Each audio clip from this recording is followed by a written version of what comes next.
So, what is up, guys? It looks like we get our next reveals for Link Joker that were revealed today. Not only do we get glendios, but we get more cards as well. So, let's go. So, Star Vader Reverse Cradle. So, here's our reverse unit we'll be using. Definitely in the deck. So, limit break 4 if it's the Vanguard. When your reverse rear guard is placed, lock one of your opponent's rear guards at random with priority to the back row, and this unit gets plus 5,000 power. So, he becomes 16 and he locks a back row. Okay. A rear guard effect, when placed, if your Vanguard is Star Vader or Mega Glendios, discard a Star Vader or Mega Glendios from your hand to add a reverse card from your drop zone. All right. So, I guess to keep if you draw your Glendioses and you need to get more of your reverses to make combos, you can use this, pitch the Glendios, and grab yourself a reverse. So that's actually really good. That's going to help you. Star Vader Ruined Magician. When placed, CB1 to add a reverse card from your drop zone to your hand for each of your different reverse rear guards. So, hypothetically, we're going to be running at least 4 reverse Cradles and I guess 3 other reverse units. Maybe the break ride's going to be up for debate at this point. But the reverse is looking pretty good for Cradle to be even a Vanguard at the end of the day. We'll see. Engraving Star Vader Prazio Diminium. When placed, countercharge 1 for each of your different reverse rear guards. So, again, if you have 2 of these on the field, that means you countercharge 2. But if this is the Vanguard, you'll only be able to countercharge 1. So you need 2 reverse units on the side to countercharge 2 if you need that much countercharging. But Ruined Magician is nice because when placed, add a reverse card from your drop zone for each of your different rear guards. So the max you can add back is 2. So I guess they want you to kind of plus in their own sense. So there's that. So that's good. So, Taboo Star Vader Rubidium. When placed, if your Vanguard is a Star Vader Omega Glendios, retire this unit to have one of your reverse rear guards get intercept. Alrighty, so now we are playing with a little bit of fire here when it comes to locking back rows. Because if we lock an entire back row, all 3 back rows are locked, your opponent's not going to be able to really even swing since your intercept game is going to revolve reverse Cradle or anything reverse vanilla-ish. But reverse Cradle is actually really nice when it comes to doing Omega Glendios play, and this is why you run in Glendios. It's his right-hand man. He's going to be run no matter what since his name is reverse, so that's going to set you up for certain plays. Star Ruined Magician for CB1 to add reverse cards. You play those reverse cards. Use Praesiodinium to add those cards again to countercharge after you wasted the CB, so on and so forth. And with this giving like this 11k an intercept, it technically means you have an intercept now for your G3s. So now your G3s become intercepts, right? Oh, they actually keep the intercept. So if you don't kill the G3, it keeps the intercept thing. So it's hypothetically speaking, if your opponent loses all his back rows per se, he doesn't have much back rows to really swing at an 11k. You're going to be screwed there. This unit actually does provide some help with Omega Glendios' plays because A, you're turning your G3s into actual intercept killers, so that's good. And not only that, I guess in the mirror match this would help you because again, this turns them into intercepts, leaves you open for some room since this unit doesn't stay on the field, so your opponent can't lock a back row. And if you have to call the top card with Cold Death Dragon, in a mirror match you'll be able to put it in the back because this guard's gone, and you have an intercept that is an 11k beat stick. So other thing is, with this, you definitely need at least 1 reverse card to recycle the other reverse cards. So to mix this in with our boy Glendios, to where he needs you to discard a reverse card so your opponent's lock cards stay locked, so you can really maybe have a good high 11k intercept game with your G3. So technically, if you draw, hypothetically, this, I mean, you're going to be able to keep a reverse G3 as an intercept. So that's an 11k intercept. And if you did IZD and you knocked out all the booster support, again, you're doing a lot of work there. But yeah, there's going to be a lot of combo tech when it comes to Reverse Cradle. At the end of the day, Reverse Cradle being revealed does leave a lot up there. Because he is going to be 4 of in an Omega Glendios deck regardless. And with Glendios 2 and maybe 2 break rides, so on and so forth. So yeah, at least you have 7 reverse units you can muster up. And if they get triggered, guess what? Ruined Magician, Counterblast 1, and add for each different reverse rear guard. So you get everything put together.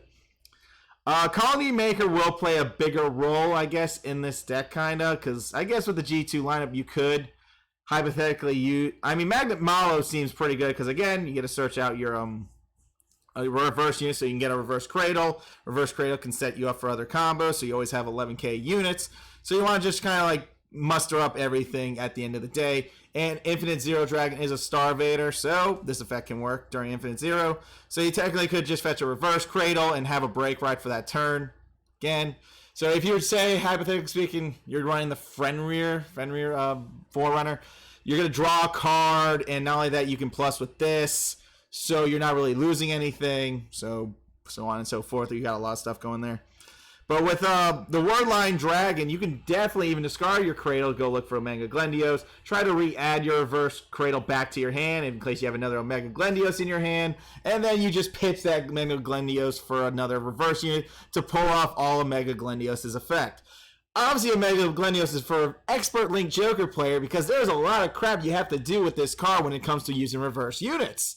So many things to do. You really have to theory craft a lot of these G2s to muster up the perfect Glendios type build. But 4 Cradles is definitely a must. And definitely 2 Break Rides, 4 Glendioses, so on and so forth. So yeah, reverse Cradle, definitely good. You can fetch a reverse card. So again, you just pitch Omega Glendios since his name's not reverse. So if you have a copy of it in your hand, you get a reverse so you can pull off Omega Glendios' special effect. By Counterblast, discard 1, keep the cards locked for another turn. So again, good. And this actually helps with IZD because technically you're limiting your opponent to 2 attacks once you're at 4th damage every single turn. You limit it to only 2 attacks for Glendios. It's like permanent during that time. So I like it. I like it. So there's going to be a permanent effect where once you're at LB4, you'll always be locking your opponent to only 2 attacks. And if we're giving our guy the intercept, say we lock, and hypothetically speaking, if you even lock one row there and the other row in the back where they had a booster or something, you limit them to pretty much an 11k Vanguard who has a booster and whatever 9k or 10k unit they want to use. And that's pretty much the only option because if you keep their rows locked, their back row lock 1, so on and so forth, that's going to actually help you in the long run. That's, again, where Cold Death Dragon plays his role. Your opponent has to put a card down. He could place it on another field, but again, he's losing cards by the time you keep relocking it so your opponent doesn't get out of this alive. There's a reason for the countercharger. It's for this. It's so you don't lose any CV, so you can keep regaining everything. He doesn't have any CV Cradle, which is amazing. So, again, you lock a back row by just playing a reverse, and then you can do this, so on and so forth. That's where I guess where you can use Unicorn. But again, you got to keep the lock, so that's why we use Omega Glendios. So Omega Glendios is going to be really, really good. I mean, he is definitely, once you're at 4th damage, you are going to be limiting your opponent's attacks a lot. Because you will always have a reverse unit in your hand. It's not going anywhere. You're pitching it, but guess what? You can recycle it just with 1 reverse Cradle play. And hypothetically speaking, if you do run Rubidium, I mean, it's up to you. It turns that reverse unit into an intercept, so technically you have an 11k intercept where now you're actually going to be able to defend yourself. If your opponent doesn't hit a trigger, he's screwed, and technically he'll have to play a G3 to attack, so that means he's down an intercept, so he's going to take all the hits to the face because you have an 11k intercept. A lot of things there. It's good they made this a 7k and story mode was a 6k. So this is going to show promise as well. You're going to be able to countercharge just by playing Cradle. Again, with this, Cradle, all that, Cradle's on the field, you do this. Now, is this going to make your opponent, want to attack more of your rear guards now? Say you do play some G3s on the field. Let's play a hypothetical. Play some G3s. They're not intercepts yet, but is your opponent going to leave those G3s out knowing that this guy actually does stuff and this guy actually does stuff, along with this chick actually doing stuff, keeping the lock intact after you did an IZD play? Obviously, what your opponent could do is, if he doesn't push you to, 4th damage, let's say you healed out of that 4th damage, could your opponent, kind of stall it out to not give you the 4th so he can get unlocked by the following turn? But that's going to take too long because, again, they're still locked until the end phase. So they're kind of screwed there regardless. Even if you don't push Glendios to 4, you're going to have a bad time. At the end of the day, Glendios is really limiting your options. You are losing, push. Glendios is going to live. Your opponent's going to draw PGs. He's going to be hitting his draw sack. And he'll have plenty of cards now due to the fact that A, you're going to be able to add more cards to your hand, so you're never going to be without cards. And every time you pitch, you're eliminating the attacks. And if you turn your G3s into intercepts, well, there you go.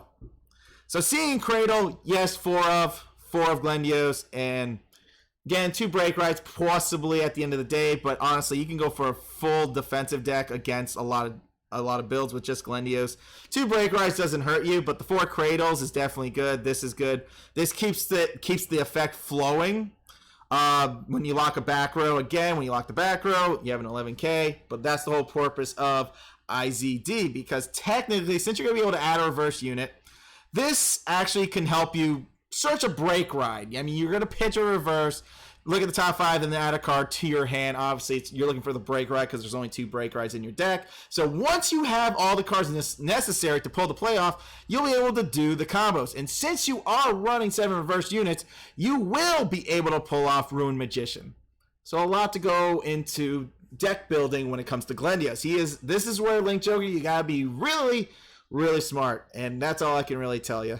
This is where everything starts to come together to make the big final push plays. Thanks for watching, guys. Be good. Stay safe, and I'll see you all next time. I am unboxing set 14 this Thursday, so I will see you guys then. So be good and stay safe.